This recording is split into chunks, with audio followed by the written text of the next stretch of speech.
I wonder, how many of us remember this old saying?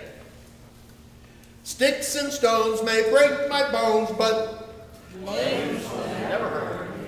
Okay, not bad.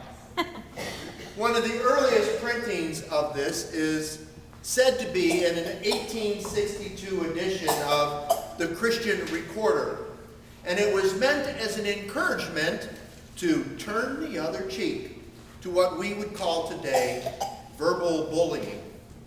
Its emphasis on taking the high road and not stooping to the level of the agitator was intended to help one do what was right, despite the jeers and sneers that went on around them, and to keep verbal exchanges from escalating into violent confrontations. Here's the problem, and James nails it in his letter today. Words can and do hurt. Like a punch in the nose, their pain is real. And that memory of that pain is rarely ever forgotten. If you've been following the news this past week, you could not have missed the firestorm surrounding the actions of Kim Davis, a Kentucky county clerk, who, because of her religious beliefs, refused to issue marriage licenses to same-sex couples that had her name on it. Because she believes with her whole heart that such marriage is wrong, and that she would somehow face eternal judgment for doing so. The backlash in the news and on social media has been incredible. One side says, this issue has been resolved in the courts. Get over it. Believing with all of their heart that I just lost my mind.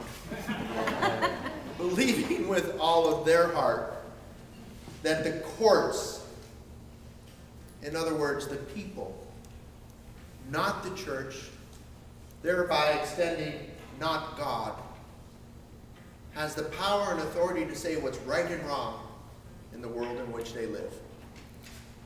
The other side says, well, man's law trumps God's law, because God's power and authority is what has ultimate say in what is right or wrong. And why?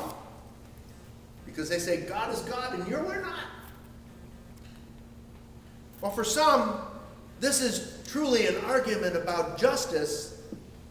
For many, it's about power.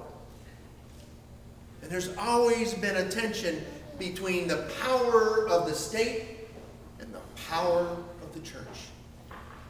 This tension was the catalyst behind England's religious break from Rome and the establishment of the Church of England. This tension is why so many left England and came to this country. It is why, after the American Revolution, we broke from the Church of England and became known as the Episcopal Church. Because this tension exists, we have never been able to find balance in the relationship between the two. The sad thing is that the people have repeatedly found themselves with a choice. Choice to choose between church and state. And no matter which choice they make, it comes with consequences. As our society has become more secular, it appears that the choices have become easier to make. As the power of the state, the power of the here and now, takes on an authority of its own. An authority that seems to be grounded in logic, not emotion like that of the church. A logic that appeals to the masses and satisfies their passion for fairness. Unlike that of the church, which presumably challenges us. It is more about individual responsibility. This seeking of ultimate authority has actually elevated the tension and broadened the divide between church and state. In this case, this case, the courts have made it clear that as far as the state is concerned, marriage is marriage. And they will no longer discriminate when it comes to same-sex marriages. And it tells the church should not either. Now, just as the state does not feel the church has the authority to tell it what it should and should not do, the church believes the state does not have that authority either.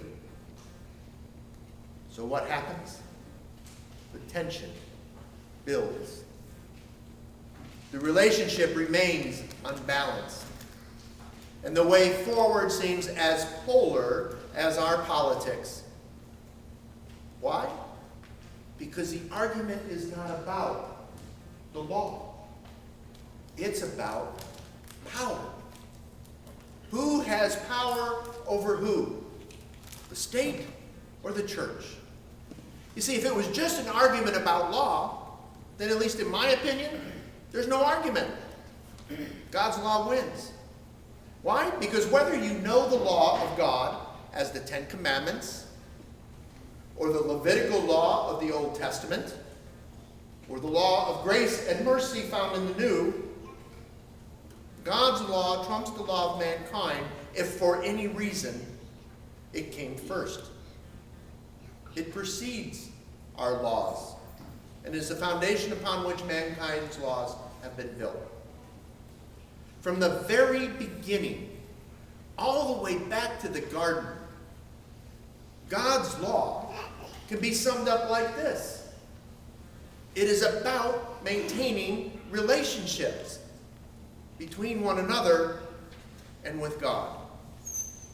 Human law, church laws, came about as we tried to understand how to maintain these relationships in what the church calls a broken world. But laws are made by those who are in power.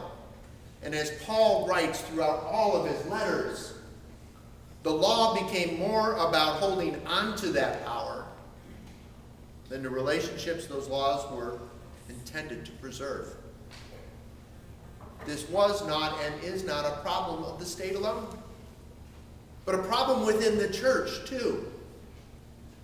Mostly because the law, be it the law of God or the law of man, is always open to interpretation. And how we interpret those laws, whether it be in the courts or in the church, creates a polarizing effect in how we live our lives, how we relate to one another. Why? Because when we interpret those laws, we do so in ways that benefits us, that protects our self-interests. It's not about the other. This polarizing, this division, is exactly what James is talking about in his letter.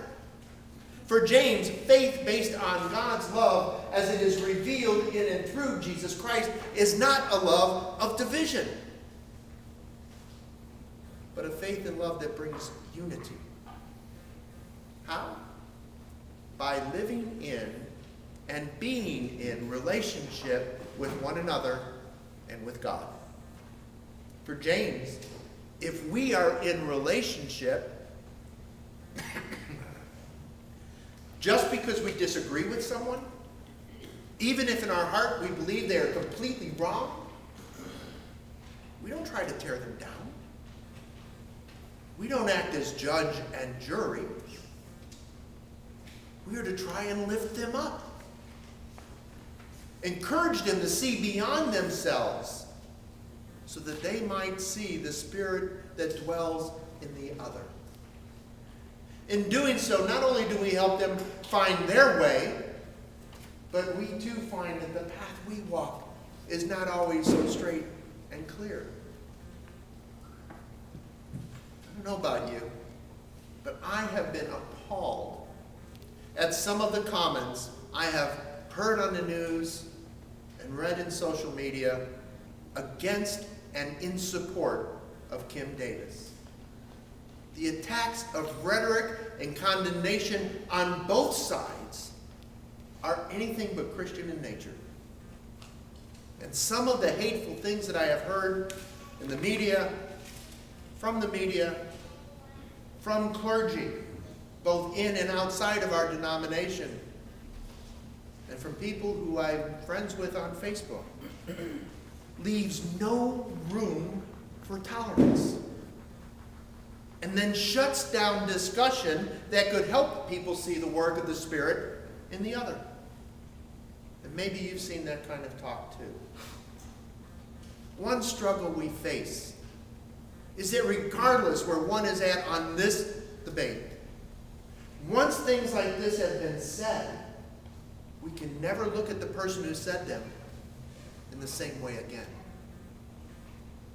Like James points out, an unbridled tongue is full of poison.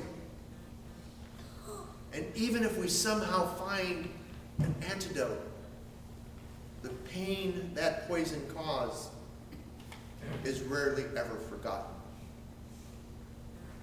Sounds pretty dismal, doesn't it? The good news is there's hope. Hope found in the reality that we are not left to deal with this kind of hurt on our own. If we are willing to follow the Spirit that dwells within us, we'll find ourselves moving away from the pain and towards joy found in a healthy and edifying relationship with God. And the stronger this relationship, the better able we are to reveal the truth to someone without judging them, without condemning them. And we hear the truth we need to hear without condemning the other who is telling us. While James tells us we are to speak out, read his letter, it also tells us to listen. So that when we do speak out, we do so not out of anger, but with the grace of God.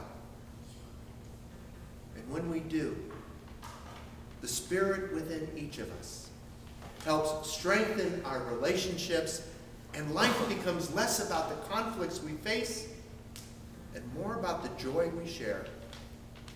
Joy found in God's love revealed not just through Jesus Christ, but through all of those God places in our lives. As we celebrate today, our kickoff Sunday, let's remember this.